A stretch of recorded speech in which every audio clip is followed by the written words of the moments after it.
Okay, so going back 8 months when my son was first born, he was 2 pounds 2 ounces, 31 weeks. Here he is when he was inside of the NICU. He spent almost 2 months inside of the NICU.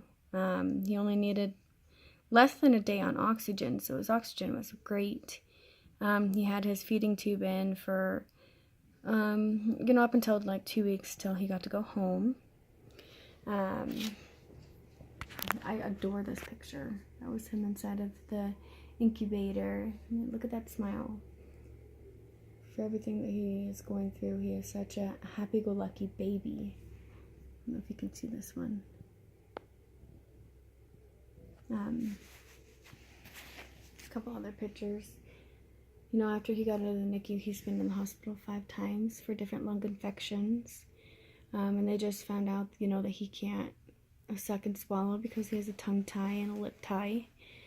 And a palate tie due to the tongue tie. So he's can't take anything by mouth anymore. So this is him now.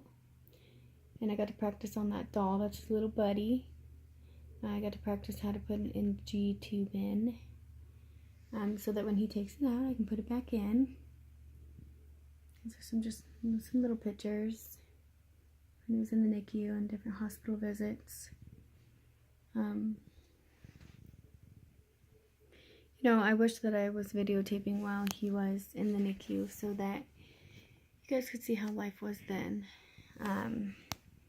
He was also in the NICU on Mother's Day, so they made me this Mother's Day card. It says, "From the top of my head to the tips of my toes, Happy Mother's Day.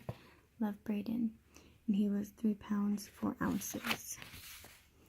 And then here's some little pictures from when he got to go home. When he got to go home, he was 4 pounds 5 ounces. We actually had to buy a special car seat for a 4-pounder. Here he is in the NICU. Pictures will never tell you how little he truly was. He could fit in my shirt. That's how little he was. It's me and him. I'm in his bed. This is after he got out of the incubator. He got into that little crib. Here he is.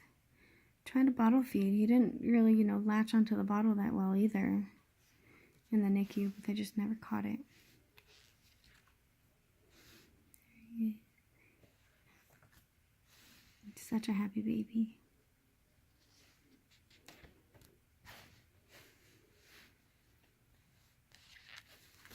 He needed 2 blood transfusions because unfortunately the hospital that he was born at, we live about almost 3 hours away.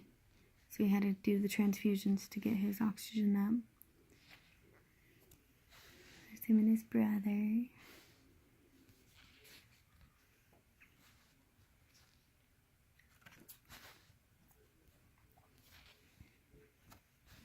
I adore this picture. Such a funny face.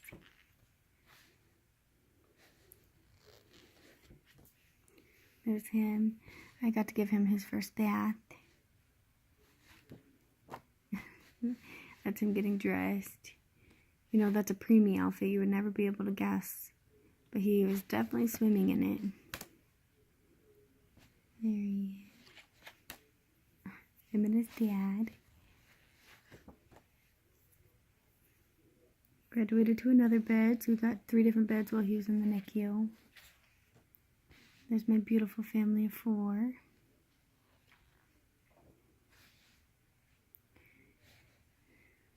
It was not an easy road, I got the water in my lungs due to them trying to make his heartbeat drop down. Really, it filled my lungs. I got an epidural headache. I don't know if anybody's ever heard of that before, but they have to they take blood from your arm and then they put the epidural back into you to even fix that. His heart rate was fluctuating everywhere. It was just a super hard journey. I look at where we are now and I know that there's some hope out there, and I know that, he's going to get better. and that the triple scopes that he's going to go in for at the end of this month will tell me a lot, whether he's going to have a G-tube or, you know, what's going to happen next. So I plan on continuing my journey through a life of a preemie, so that, you know, so everybody knows that there's support out there, because it's hard. It's not an easy life. You know, I miss being able to feed him a bottle, but now I get to feed him gravity fed during the day, and then he gets to be put on a pump at night. So it's hard, especially when he really wants to drink a bottle. So you don't realize how hard it is to have a special needs baby with a lot of issues. And then you get to see all these other babies and know that they don't have any issues. So it's hard, but I'm going to continue my journey, and you guys will be able to see how my baby grows and how life changes. So till next time, thank you for watching.